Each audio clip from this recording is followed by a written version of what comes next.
Hi guys! Welcome back to another haul video. And today guys, ang i-haul natin ay ang lahat na napamili natin sa Hong Kong. Guys, hindi ko talaga alam kung ito talaga yung usual na binibiling pasalubong sa Hong Kong. Mostly sa mga binili namin guys is yung mga nadaanan lang namin. And yung iba naman, actually konti lang, yung talagang gusto namin puntahan ng mga stores.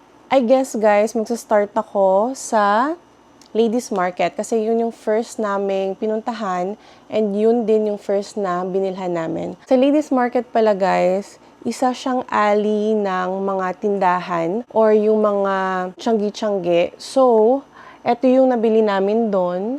Pumunta talaga kami doon guys kasi naiwan namin yung Disneyland na headband namin, yung ears ni Mickey Mouse. Sabi ko baka meron doong binibentang murang headband. May nakita kami guys and nakalimutan ko kung magkano exactly ito. But here's the headband. Ang cute, 'di ba? Pag bumili ka kasi guys sa Disneyland, masyadong mahal to. Siguro more than 1,000 pesos. Ito, parang nabili namin ng mga nasa 120 pesos each. Ayan. So, ito kay Charles, yung black. And then, ito sa akin. Ayan.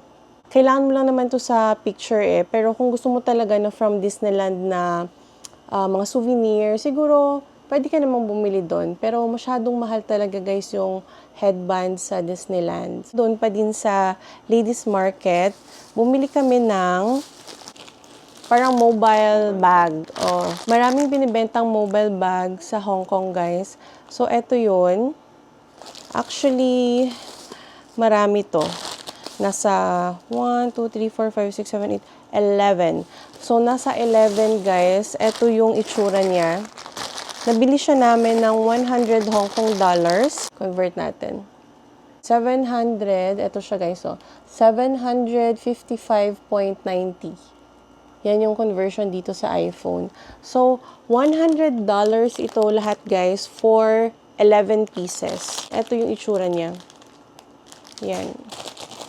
Ang cute lang kasi guys, ipapasalubong din namin to. But okay na siya guys for 11 pieces. Ang cute, diba? Yan o. Yan, Hong Kong. Okay, so, meron pa dito. Ang dami niya, guys. Ang cute niyang ipasalubong actually. Diba? Super cute. Okay, next. Doon pa din, guys, sa Ladies Market sa Mongkok. So, eto. Nakabili din kami ng tote bag. Madami ding tote bag doon, guys. Sobrang daming pagpipilian. So, eto guys, 11 for 100 Hong Kong dollars din. Tote bag naman siya. So, apakadami din ng ganito doon sa Hong Kong, guys. Siguro, aside from t-shirt, eto yung pwede nyong mabiling souvenir na merong pangalang Hong Kong. Ayan. So, iba't ibang kulay yung kinuha na namin, guys. So, merong ganito, merong black. Ito talaga yung usual na Hong Kong pasalubong. And I love HK. Ayan siya, guys. Tapos, meron pang in pink. Meron din in blue. Ayan. Marami talaga to guys. So, eto siya. Yan. Hong Kong tote bag. Tapos na tayo guys sa Ladies Market. So, next naman ay eto na lang, yung Lung Fung. Actually, last day na namin to binili. Ayan. Sikat atang shopping center din to dun sa Hong Kong. So, sa TST area lang to guys, sa Tsim Sha Tsui. Dun namin to nabili. Actually, yung mga dun sa Lung Fung is parang Japanese products. Masasabi ko na medyo pricey siya compare sa Japan. So, actually, lahat parang din, mga Japanese products. Pero, naalala ko before, guys, nung pumunta kami ng Hong Kong, ito yung first kong binili doon. At nagustuhan ko talaga siya. So, ito, guys, is parang sleep mask, eye mask. Ayan. So, pag pagod na yung mata nyo or masakit ang ulo nyo, very effective to, guys. You should try to buy this sa Japan or sa Hong Kong, meron naman. I think sa Korea meron din, guys. But ayan, pag nakita nyo to sa Hong Kong, guys, do buy this kasi very effective niya.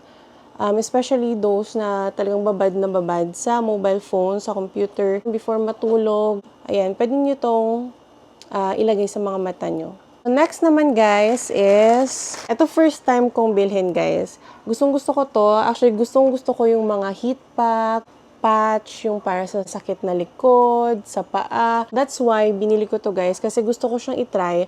Para din siyang yung Tiger Balm na patch. Parang ganito din siya guys. So, ito yung itsura niya. Marami to sa Lungfung and sa mga stores nila sa tabi-tabi. So, this one guys is for back pain. Ayan, nakikita naman dyan. This one naman para sa paa. Ayan. Actually, marami silang mga Chinese medicine dun guys sa kanilang mga pharmacy. But, syempre, kinakabahan din akong bumili doon. Okay din naman siguro, guys. Kasi meron din tayo naman dito mga Chinese na medicines and products. Ito na lang yung kinuha ko kasi nasa pack na siya. And then, ilang pieces? 18 pieces na siya, guys. Or 3. Hindi ko alam. Ito ba yun or yan? So, let's try this, guys. Ayan. Pag nakita nyo yan, guys, ito yung itsura niya. Doon ko din to na-discover, guys, yung Lucas Papaw Ointment. Yan. Yung first na punta namin sa Hong Kong, eto din yung binili ko. And very good din ito para sa mga lip crack, yung mga crack lips. Then, pwede din to guys sa mga dry sa skin. Lucas Papaw. But usually, ginagamit ko siya guys sa lips.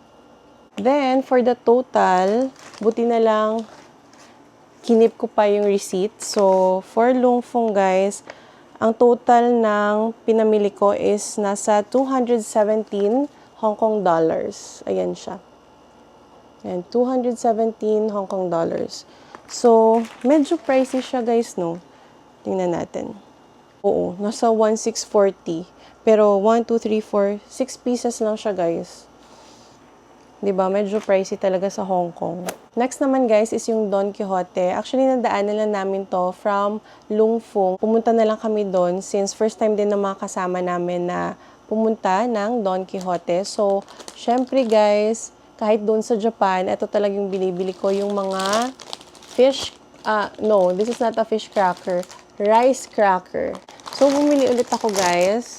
Dalawa lang, kasi medyo pricey talaga dun guys, kahit yung Don Quijote nila. Ayan. So, dalawang rice crackers ulit yung binili ko. Rice crackers. The other one is this. Eto, favorite ko din to guys. Sobrang sarap nito. Iba't iba din yung flavor niya. So, this one in corn, tsaka seaweed. Yum! Ayan. So, kung pupunta kayo guys ng Don Quijote, pwede nyo tong bilhin. Kasi napakasarap nito guys. Ito para sa mga bata. Pasalubong ko sa mga bata guys. Ito yung chocolate chip cookies na Sanrio. Yan. Next one is this Calpis Marshmallow. First time ko itong itatry. Kumuha lang ako ng isa guys. Ayan siya. And then, yun lang ba? Yeah. I guess yun lang guys yung napamili ko sa Don Quijote. And, meron pa akong receipt ng Don Quijote. Ayan. Donkey. Ayan siya. Donkey Hote. Oh, diba? Kumanta pa. So, ayan guys. Yung total natin dito is $117 or Hong Kong dollars, 0.80. 117.80 Hong Kong dollars. Yan. Medyo pricey ulit for 1, 2, 3, 4, 5, 6 items. Try natin to guys. Gusto kong i-try. Calpis. I think ito yung parang drink sa Japan. Calpis water, Calpis soda in marshmallow. Meron siyang parang jelly sa loob. Sarap niya guys. Sarap. What? Sarap niya. I like it. Sarap, guys. You should try this, guys. Japan or Hong Kong. Yan. Masarap. So next guys is yung nabili namin sa Disneyland nung nag-Hong Kong Disneyland kami. Para meron na kami guys na souvenir from Hong Kong Disneyland. So actually matagal ko na talagang gustong bilhin to nung nasa Japan pa kami. Kasi sabi ng Japanese friend ko, sikat daw to sa kanila dun sa Japan. Or ito yung pinaka-latest na character ng Disneyland na sobrang sikat sa kanila. Ang cute niya din guys. So para lang siyang keychain. And this one is nasa 139 Hong Kong dollars. Si Charles, meron ding binili. Sinong pangalan nito? Si? Young Nick. Young Nick. Zootopia? Ah, okay. So, eto naman guys is si Young Nick ng Zootopia. So, meron din si Charles. Ang cute nila. Super. First time ko actually bumili ng keychain na ganito guys, na parang fluffy sa Hong Kong Disneyland or sa Disneyland. So, ayan silang dalawa. Very cute nila guys, oh. 139 si Duffy, siya ay 149. Ayan. Ang cute nila. Lalagay ko siya sa bag. And then guys, bumili din ako ng parang maliit na tote bag kasi ang cute lang. Nakutan ako. Pwede din naman itong ipasalubong. Tsaka pwede ding maging souvenir siya kasi ang cute. Ito, bumili ako ng 2 tote bag. Siguro mga, magkano to? $20 yung small. 'Di ba? Ang cute nila. 20th anniversary ng Hong Kong Disneyland, guys. So, bumili ako ng 20th anniversary tote bag nila. Ang cute. Ito, yung Mickey and Friends. Tapos, ito din. Yung Duffy and Friends. 'Di ba? Ang cute. I think limited edition to guys kasi siya 20th anniversary na Hong Kong Disneyland. Yan lang yung nabili namin sa Disneyland guys. Para lang merong souvenir kahit papaano. Next naman is another souvenir guys. So this one naman is from TST area lang. Nadaanan lang din namin guys. Yung pangalan ng store niya is Elegant Tang Dynasty. Ayan, ito yung pangalan. Elegant Tang Dynasty. Yung laman naman ng bag na to is syempre mga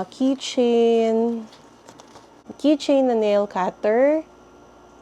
Ayan. Kita ba? So, magkano to? 69 Hong Kong dollars. Next is mga double-decker bus ng Hong Kong. Bumili kami ng 3. Kasi parang 3 for 150 ata or 100. Hindi ko lang sure guys. Nakalimutan ko. Wala na yata yung dito yung receipt. But, ayan. Pwede mo siyang 120. Yung parang ganun. Ayan. 3 na siya guys. So, bumili kami ng 3 double-decker bus.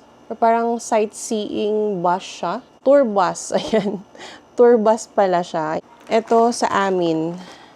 Kasi ang cute. Ito. Taxi. Yung isa naman is, parang sightseeing din. Ayan siya guys. Oh. So, binili to ni Charles. Ito. Tsaka ito yung sa akin. And for display. Ang cute kasi. Yung taxi. Tapos, bumili din si Charles ng magnet. Ang cute. Meron siyang mga station, pangalan ng mga station, Central, Yaomate, Shimshatsu, ayan. Ang cute. Yung naka-tiles na mga pangalan ng station nila, guys. Ang cute talaga. Ewan ko ba kay Charles, meron siyang ganito. Naalala ko tuloy yung Harry Potter na yung ginaganyan, tapos merong wings. Eto siya, guys, oh. Kasi, good luck charm. Ayan. So, magkano to? $50. Hong Kong dollars. Ayan. Yan siya. Eto guys. Eto talaga yung must buy in Hong Kong. If you're missing Hong Kong guys, pakinggan nyo lang to. Parang nasa Hong Kong na talaga kayo. Hinanap talaga namin to guys. Sabi ko pag meron talagang bibili ako. So, eto ay... Tada! traffic lights, guys. Kasi very iconic talaga nito sa Hong Kong, kahit yung sound niya. And syempre, guys, may sound siya. O, di ba? So, ito yung sound talaga ng Hong Kong.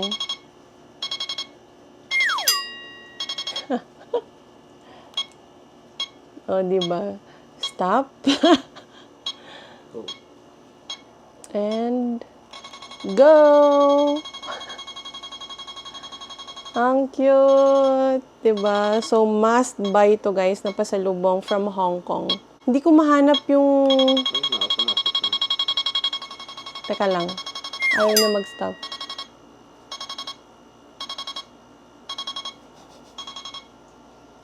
Ayan, nag-stop na siya guys. Isa din to guys sa mga nire-recommend ko talagang bilhin nyo from Hong Kong. And pwede nyo din siya ipasalubong. Nabili ko to ng mga $46 or $49 Hong Kong dollars. Gusto ko sana yung malaki nito guys, pero hindi ko siya makita. Wala akong mahanap na malaki. Lahat ng stores na pinuntahan namin, ganito lang talaga kaliit. Pero pag meron sanang malaki, yun sana yung gusto kong bilhin.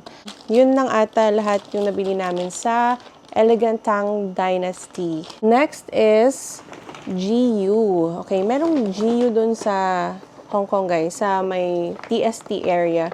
So, ito siya. Yan, GU. Yung first namin binili is this. Yung bag. Ang gaganda talaga ng bag sa GU, guys. Actually, yung extra bag na dinala ko is from GU, Japan. Ang ganda, yung parang sling bag siya. So, lahat-lahat, ang dami mong malalagay sa loob. This one also, guys, is from GU. But, leather naman siya, guys. Yung isa, parang tela kasi yung type ng bag. Brown naman yung kinuha ko this time kasi puro na lang black yung bag ko. So, ayan, mag-brown naman tayo. Ganito siya, guys. Parang same-same lang din dun sa binili ko before sa Japan. But, ayan, leather lang siya. Naka-sale din kasi to guys. Mga nasa 149 Hong Kong dollars lang siya. Original price is 179 Hong Kong dollars. Ang ganda. Pwede ko din pang office. Eto kay Charles na guys, bumili siya ng pants. $199, pero I think naka-discount din to. $149 na lang. Eto, ang ganda. Super nice kasi guys ng mga pants din nila doon, tsaka yung mga top, lahat ng clothes nila. Kasi sister company nga siya ni Uniqlo. So, maganda siya, pero medyo more affordable siya compare kay Uniqlo. Ang color niya is parang gray. Slacks pala siya. Carrot Slacks yung pangalan. Next, boxers. Tadaan! Ayan. Bumili din siya ng boxers, guys. Kasi naka-sale. It's $29 na lang, Hong Kong dollars. Ayan, oh. Mura na. Tada! Boxers. By the way, guys, from Hong Kong Disneyland, bumili pala si Charles ng, ito, magnet. Na Hong Kong Disneyland. So, let's move on naman, guys, to the next item. Okay, ito naman, guys, is nung pumunta kami sa Macau, ito lang ata yung nabili namin sa Macau. Pero I think mas maganda pag sa Macau na lang kayo bumili. Or if magmamakau kayo, guys, doon kayo bumili ng mga cookies. Kasi ang dami nilang masasarap na mga pastries and cookies doon. Nakita kami, guys, ng Filipino na nagbebenta doon. Ang galing niya mag-sales stock, guys, kaya nakabili kami. But this one is doon sa may ruins of St. Paul, sa baba lang talaga ng kanilang stairs doon. Ito yung pangalan niya, guys. Papakita ko na lang sa inyo yung lugar. Ayan, ito yung pangalan niya, Fong Seng Lei Lai. Yun, hindi ko na ma-pronounce yung isa. But ayan siya. Para siyang mga cookies, pero meron naman silang ipapatry sa inyo before kayo bumili. Pero masarap talaga siya. So, 7 pieces pala guys, nitong box na to is worth 100 Hong Kong dollars. Pero okay na din guys for pasalubong. Ito parang cookies siya guys na may cashew nuts. Ayan. Portuguese with egg cookies. Egg roll with seaweed and shredded pork. Almond cookies, guys. Ito yung, ang sarap nito. Specialty kasi talaga na Macau yung mga ganito, guys. So, maganda siya ipasalubong. Next one is salted and pork almond cookies. Yan. Sarap yung mga almond cookies nila. Meron akong binili ditong dried meat flossed egg roll. Ito siya. And durian. Of course. Di mawawala pag may durian flavor. Bilhin na natin. So, yan lang yung sa Macau, guys. Nung pumunta kami sa Central, nakita namin tong Busini kasi naka-discount price yung lahat ng items nila doon. T-shirt lang naman. 3 t-shirt. Sikat yung Busini sa kanila, no? Ayan, siya, parang dry fit na shirt. Ayan, ito yung isa. Kita ba? Ayan, 1. Tapos, isa pa. Ito yung gray. Then, yan. So, yung isa guys is, lang siya. 149. Pero, hindi to 149. Parang, magkano to bili mo? 49 lang, no? Oo. Parang yung isa, 49 Hong Kong dollars lang, guys. Kaya, sobrang mura. Basta talaga nagta-travel kami, guys. Hindi mawawala ang shoes ni Charles. Para, souvenir niya kasi to sa mga pupuntahan niyang country. So, okay na din, guys. Kasi ginagamit niya naman talaga. On Cloud, ito'y walang discount. But, sobrang nice nito, guys. Ang ganda niya. Ayan siya. So, nice. Ganda ng color niya, guys, kasi pwedeng ibagay sa lahat. Pwedeng running, pwede din tong walking, or kahit forma-forma lang. This one is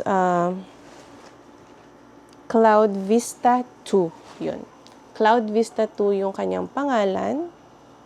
There you go. Sobrang ganda. So, alam nyo na, guys, yung mga presyuhan ng On Cloud. So, hindi ko na sasabihin. Medyo pricey siya, but maganda siyang ipanglakad and running. Very comfy niya sa paa. This one, nabili ko sa airport ng Hong Kong nung pauwi na kami. Isa lang, guys, kasi wala ko na biling jerky. Although, yung mga jerky nila at yung mga dried na meat is very popular din sa Hong Kong. Pero medyo mahal din, guys. So, yung ginawa ko, yung naiwan naming currency, Hong Kong dollar, and then yung nasa octopus card, binili na lang namin dun sa airport ng Hong Kong. So, isa lang nabili ko, guys, kasi gusto ko siyang itry. This one is dried beef. Parang jerky siya. Beef jerky. Ayan. 120 Hong Kong dollars. I think yun lang lahat, guys, yung napamili namin. Yung madami lang naman talaga is yung mga bags na aming ipapasalubong din. So, that's it, guys. That's it for my whole video for today. Mga napamili natin sa Hong Kong. I hope na meron kayo nakuwang idea kung ano yung mga pwede niyong bilhin sa Hong Kong. So, kung nag-enjoy kayo, guys, sa ating Hong Kong vlogs and of course sa ating Hong Kong haul, don't forget, guys, to like this video and also my other videos, guys. And I hope, guys, na mag-subscribe kayo sa aking channel para marami pa tayong magawang travel and haul videos. So, thank you so much, guys, for watching our vlogs. Please like, share, and subscribe. Bye!